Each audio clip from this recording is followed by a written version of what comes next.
Hello, everybody, and welcome to my presentation. Today, we are going to be talking about the Kingdom of Morocco from an international perspective. So I just returned from a trip to Morocco. We spent 2 weeks in country learning about different aspects of the culture and society and also the political perspectives. I am a global politics and policy student, so I'm going to be looking at kind of what an international framework looks in regards to Morocco. So Morocco is a country in the north of Africa. It is comprised of two major regions. There's traditional Morocco and then the Western Sahara Desert region. We're going to talk a little bit about more of that. That is a contested subject. But just to give us some perspective about where Morocco is in the world, as you can see, it's very close to Spain, very close to Europe. It is on the African continent, but it's also a part of that MENA, Middle East and Northern Africa region as well. So a lot of things going on here, and we're going to be kind of unraveling a little bit of this as we get into our presentation. So right here we have some historical maps dating all the way back to the Roman Empire. These are various empires and their territories. So as you can see, there's a lot of overlap. In the top left, you can see the Roman Empire AD 117 that compromises a little bit of Northern Africa there, especially in Tangier. The Byzantine Empire, again, just a little bit of Northern Morocco, but more so Algeria. We have the Age of the Caliphs, or the Arab Empire, if you will, that expanded into a good chunk of Morocco. And then we have the Ottoman Empire, which of course fell at the end of World War I. That was encroaching on to Morocco, but was held up in the Atlas Range, just east of the country of Morocco, or the High Atlas Mountains, if you will. And then we have some more contemporary colonialism in Morocco. That's the top right image. You can see North Morocco was primarily considered a French zone. And then the southern region in Western Sahara considered Spanish. We're going to get a little more into colonialization as well later. And then in the bottom right, of course, you have kind of a modern map of what we see here. Again, we have the distinction between Morocco and the Western Sahara. Again, it says they're disputed, and that's one of the major issues we're going to be talking about today in our presentation. So Moroccan international relations. So a little bit of political background here. Morocco is a constitutional monarchy, which means they do have an elected government. They also have a royal family that is in ultimate say of most of the politics that happen within the Kingdom of Morocco. As far as foreign relations and foreign policy goes, it's considered a domain reserved. So it is an area of political influence that really is reserved for the royal family. There is some layover with the elected government as well, but ultimately final say on a lot of issues regarding foreign policy comes down to what the royal family thinks and what their agenda is for the larger political domain in the area. So because of this, there can be some misalignments between the citizens of Morocco's beliefs when it comes to foreign policy and those policies that are actually pursued by the Moroccan state. So as we've seen with our maps, there's a lot of overlap of a lot of different cultures and societies, especially regarding, Arab cultures, African cultures, and European cultures. So that's kind of the culture and social issues that we're going to be looking into today. So as far as Morocco and the international community goes, Morocco maintains very close relationships with the West being Europe and the United States, and have multiple memberships to international organizations, including the United Nations, the Arab Leagues, the Organization for Islamic Cooperation, which actually the King of Morocco is currently chairing the Jerusalem Committee. So a very high position within that organization itself. And it's also recently within 2017 has been admitted into the African Union. And we'll talk a little bit more about the African Union and the role that it plays in Moroccan politics as well. So to really look into Morocco's role within the international community, we're going to break this into three different sections. We have Morocco in perspectives of the African Union, the West, and then finally as the Middle East and Northern Africa. Because these are the major regions that influence the political climate within Morocco, I found it a lot easier to comprehend various dynamics, breaking these into these sections. First and foremost, we're going to talk about the African Union. Morocco, its original membership into the AU was in 1963, and they enjoyed the benefits of being in the AU for about 20 years, but then they actually withdrew from the AU because of a territorial dispute with the Western Sahara. Pretty much the AU was recognizing a different sovereign state power had jurisdiction over the Western Sahara. That created a conflict of interest between Morocco and the larger African Union and eventually led to a split. So they actually withdrew from the AU in 1984 and pursued their own independent foreign policy agendas. So that is a very big influencer within larger politics of Morocco in the African region. Like I said, this whole dispute pretty much came down to the Western Sahara and the sovereignty. You know, who controls the Western Sahara?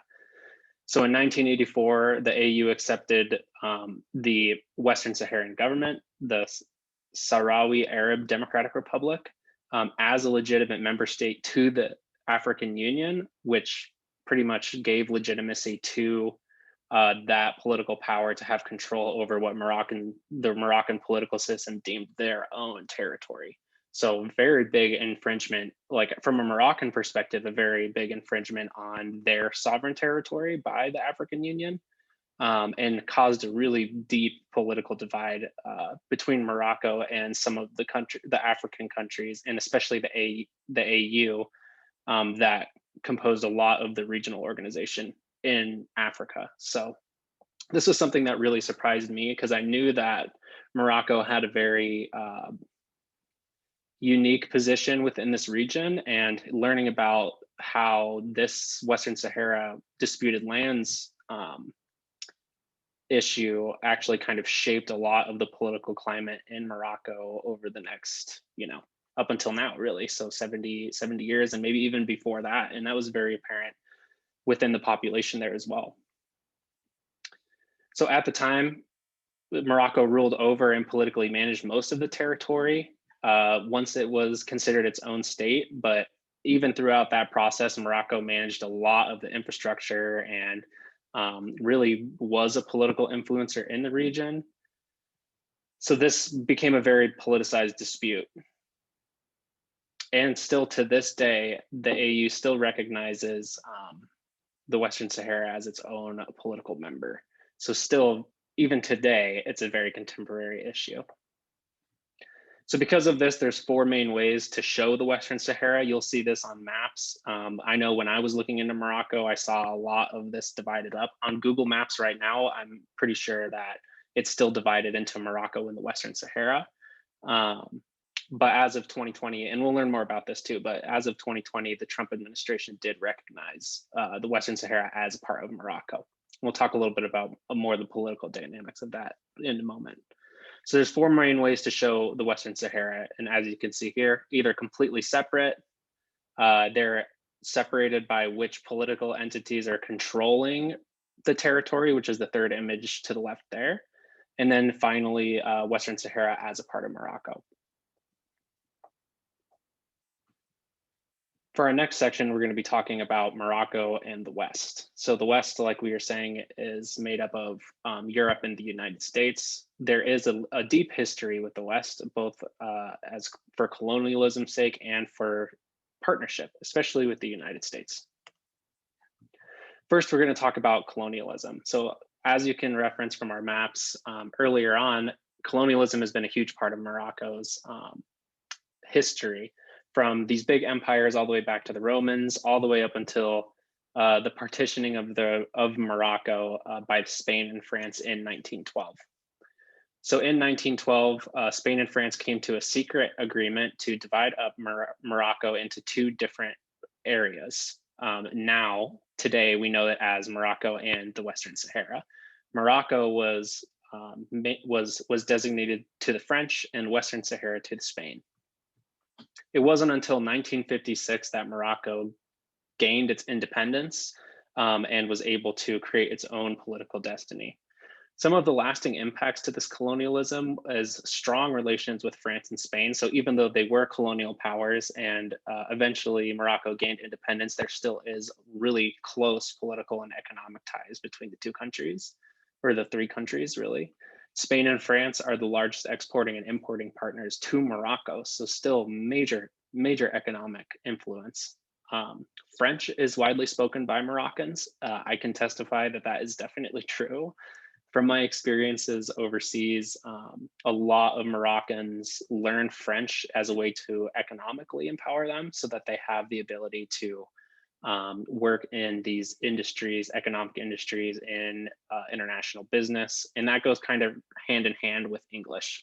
But within, despite the last few years, but more so until the 50s, French was a really big part of Moroccan identity of, if you want to make it economically, then you learn French. So my host family, the daughter was actively learning French as I was there. She's 7 years old and she's almost fluent, and everybody in the family spoke French. Most Moroccans, so there are a lot of expats, Moroccan expats in France. France is the #1 host of Moroccan expats. So there's about 1 million, and the second is Spain. So even as colonialism has faded away and these are now sovereign states, there's still a lot of overlap culturally and socially. I think when I originally thought about Morocco, I thought very much Africa, Arab, that they were a typical, what we think in America of an Arab state, very dry, deserty, most likely third world and developing, a lot of resentment towards the West. But actually those perspectives that I had were completely blown out of the water. And now what I'm learning about Morocco on an international platform is starting to make a lot more sense. So the United States is arguably one of the most influential allies of Morocco. Definitely the longest partnership that the US has is with Morocco. So let's take a quick look at the timeline here on the left.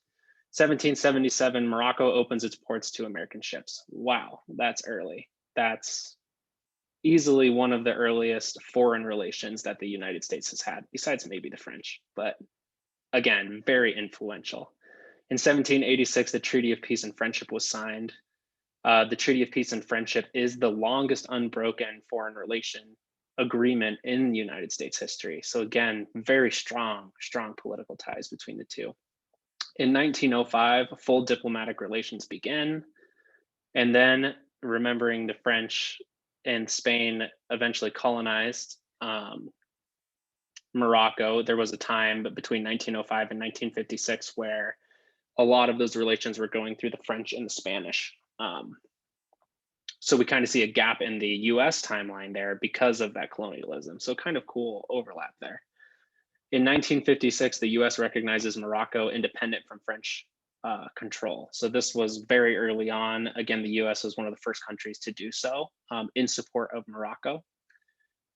In 2004, Morocco designated as a major non-NATO ally. So if you know much about the US foreign policy, that designation, the non-NATO ally, is very coveted and comes with a lot of economic benefits and a lot of military benefits as well. And really shows the strong partnership between the two countries.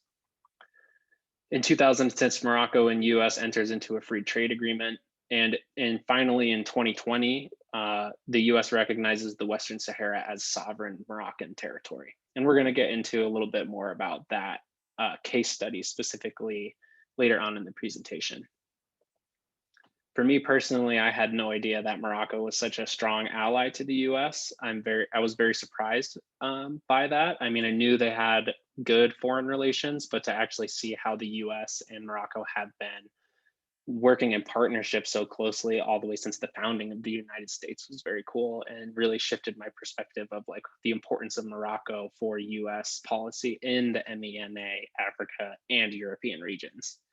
It's no wonder why Morocco has gotten such an important position within the region. Morocco and US are also co-signatories and kind of ushers of the Global Terrorism Forum and Global Coalition to Defeat ISIS. So again, really strong military partnerships and security partnerships as well, which is a big issue and a big interest in the MENA as far as the US security policy in the region. So to expand on this, there is outstanding foreign relations between Morocco and the US. Morocco, one of the first countries to recognize the newly independent United States. The Treaty of Peace and Friendship is the longest unbroken relationship in US history. Morocco and US coordinate on tons of issues and sectors, including security, political, economic, and military policy. There are more than 150 US companies that operate within Morocco, it's quite a bit.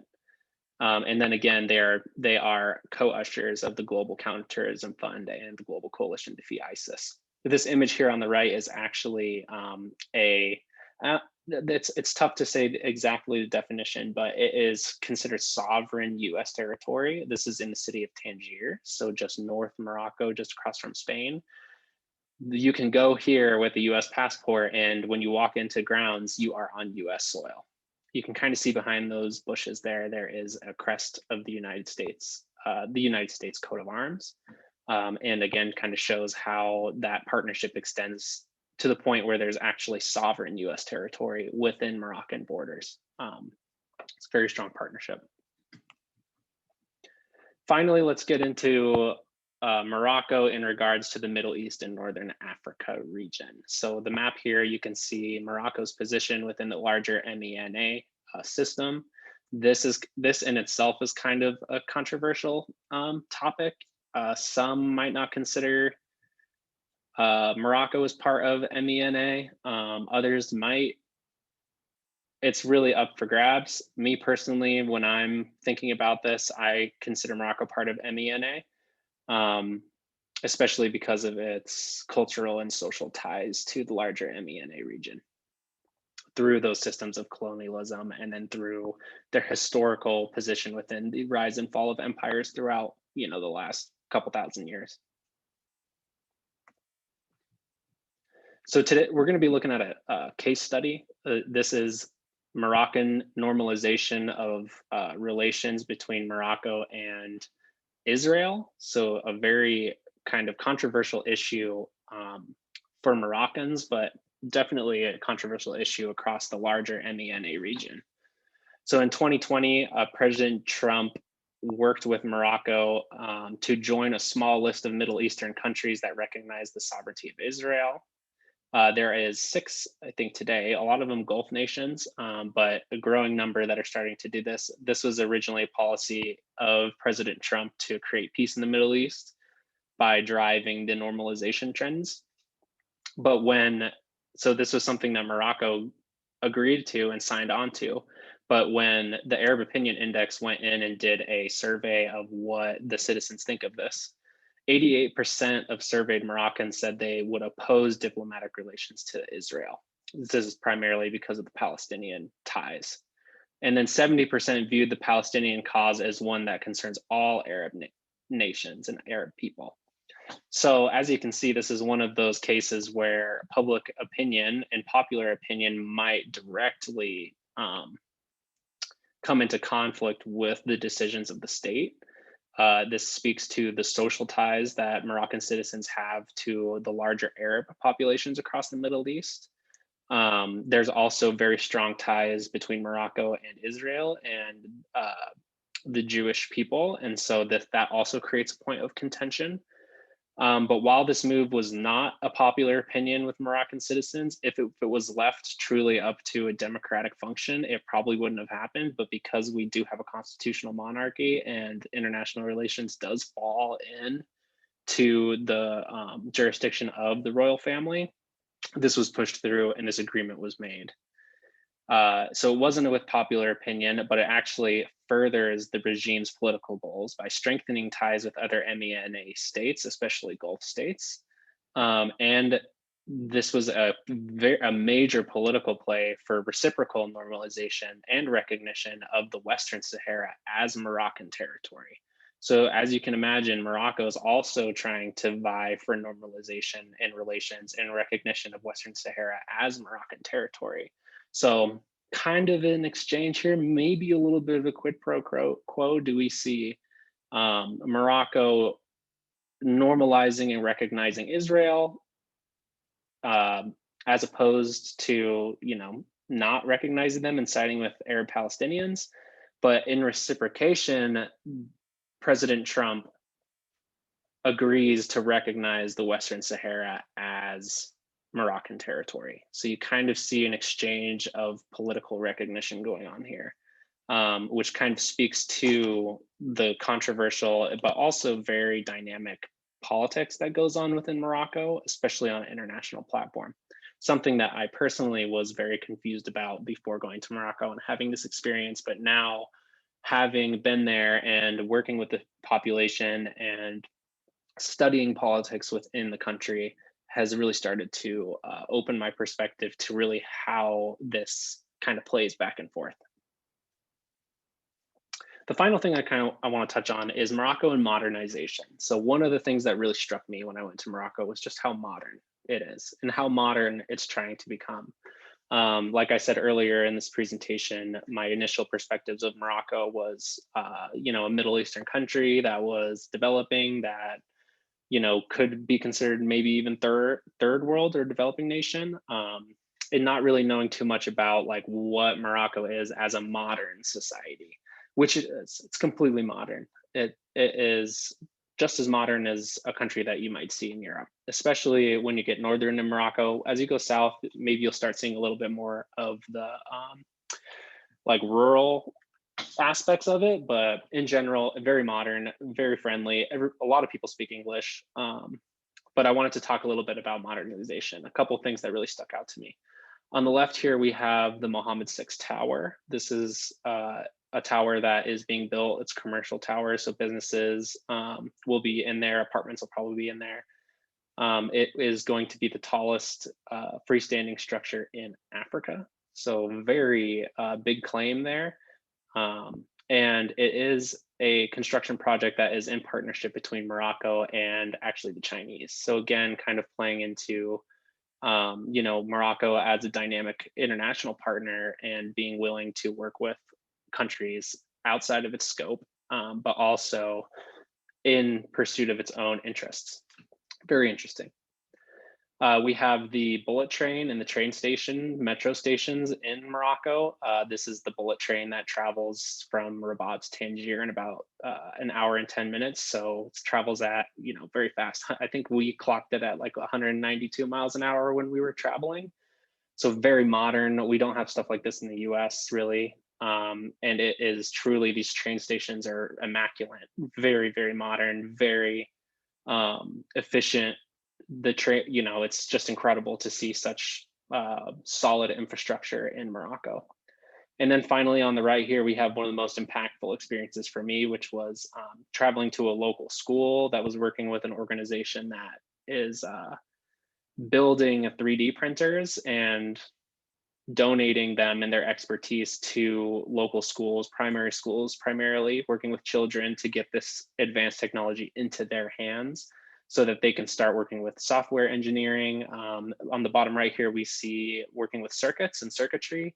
And then, of course, working with 3D printers and a lot of other sort of like STEM field approach stuff that is being integrated into Moroccan primary education.